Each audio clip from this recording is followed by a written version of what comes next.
ಶ್ರೀ ಕ್ಷೇತ್ರ ಧರ್ಮಸ್ಥಳ ಗ್ರಾಮಾಭಿವೃದ್ಧಿ ಯೋಜನೆ ಹಾಗೂ ಅಖಿಲ ಕರ್ನಾಟಕ ಜನಜಾಗೃತಿ ವೇದಿಕೆ ವತಿಯಿಂದ ಮೇ ತಿಂಗಳಲ್ಲಿ ಎಸ್ಡಿಎಂ ಕಾಲೇಜಿನಲ್ಲಿ ಮದ್ಯವರ್ಜನ ಶಿಬಿರ ನಡೆಯಲಿದೆ ಎಂದು ಪ್ರಾದೇಶಿಕ ಕಚೇರಿಯ ಜನಜಾಗೃತಿ ಯೋಜನಾಧಿಕಾರಿ ಗಣೇಶ್ ಆಚಾರ್ಯ ಮಾಹಿತಿ ನೀಡಿದ್ದಾರೆ.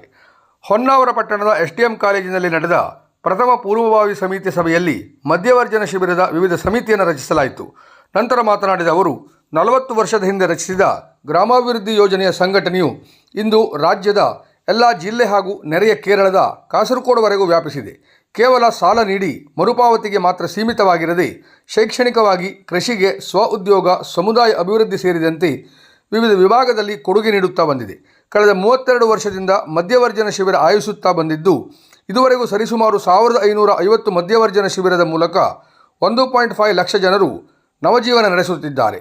ಮೇ ತಿಂಗಳಲ್ಲಿ ಎಸ್ಡಿಎಂ ಕಾಲೇಜಿನಲ್ಲಿ 1 ವಾರಗಳ ಕಾಲ ಶಿಬಿರ ನಡೆಸುತ್ತಿದ್ದು, ನಿಮ್ಮ ಸುತ್ತಮುತ್ತಲಿನಲ್ಲಿ ಮದ್ಯವ್ಯಸನಕ್ಕೆ ಒಳಗಾದವರು ಇದ್ದರೆ ನಮ್ಮ ಸಂಘದ ಕಾರ್ಯಕರ್ತರು ಅಥವಾ ಸದಸ್ಯರ ಗಮನಕ್ಕೆ ತಂದು ಶಿಬಿರ ಸೇರಿಸಬಹುದು ಎಂದರು. ಈ ಸಂದರ್ಭದಲ್ಲಿ ಶಿಬಿರದ ಅಧ್ಯಕ್ಷರಾದ ಡಿ ಮಡಿವಾಳ್, ಗೌರವಾಧ್ಯಕ್ಷ ಎಸ್.ಜಿ. ಭಟ್, ನಿವೃತ್ತ ಉಪನ್ಯಾಸಕ ಜಿ.ಪಿ. ಪಾಟಣ್ಕರ್, ಮುಗುವ ಗ್ರಾಮ ಪಂಚಾಯತ್ ಅಧ್ಯಕ್ಷ ಐ.ವಿ. ನಾಯ್ಕ್, ಪಟ್ಟಣ ಪಂಚಾಯತ್ ಉಪಾಧ್ಯಕ್ಷ ಸುರೇಶ್ ಹೊನ್ನಾವರ, ಸದಸ್ಯೆ ಮೇಧಾ ನಾಯ್ಕ್, ಜನಜಾಗೃತಿ ವೇದಿಕೆ ಸದಸ್ಯರಾದ ರಾಮಚಂದ್ರ ನಾಯ್ಕ್, ರಾಜೇಶ್ವರಿ ನಾಯ್ಕ್, ನಿವೃತ್ತ ಶಿಕ್ಷಕ ಎಸ್.ಜೆ. ಕೈರನ್, ತಾಲೂಕಾ ಯೋಜನಾಧಿಕಾರಿ ವಾಸಂತಿ ಆಮೀನ್, ಮೇಲ್ವಿಚಾರಕರು, ಸೇವಾ ಪ್ರತಿನಿಧಿಗಳು, ಶೌರ್ಯ ವಿಪತ್ತು ನಿರ್ವಹಣಾ ಘಟಕದವರು, ನವಜೀವನ ಸಮಿತಿ ಸದಸ್ಯರು ಉಪಸ್ಥಿತರಿದ್ದರು.